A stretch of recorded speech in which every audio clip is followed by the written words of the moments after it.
Nabi SAW cerita, tuan-tuan, salih alaihi wasallam, orang yang banyak beristighfar kepada Allah, orang yang banyak minta ampun kepada Allah, Allah akan bagi dekat dia 3 perkara. Allah akan tunaikan kepadanya 3 benda. Subhanallah, salli ala sayyidina Muhammad. Yang pertama dia apa, tuan-tuan?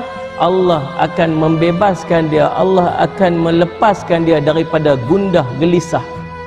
Hidup tak tenang, hati tak tenang. Subhanallah, rupa-rupanya hati tak tenang ni disebabkan oleh dosa.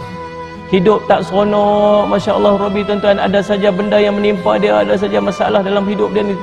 Benda serabut dalam hati ni rupa-rupanya punca dia dosa. Kalau boleh lepas tang dosa ni, maka dia akan dapat satu benda yang nama dia qalbun sakinah, hidup tenang. Yang kedua, orang yang banyak beristighfar kepada Allah. Ni sebut package ni. 3 benda ni dapat. Orang buat dosa minta ampun, dapat pengampunan, tu satu nikmat dah. Tapi daripada pengampunan tu dapat pula 3 benda ni. Yang pertama apa ni? Gundah gelisah tak ada. Yang kedua, subhanallah, Allah akan melepaskan dia daripada sebarang kekusutan, sebarang masalah.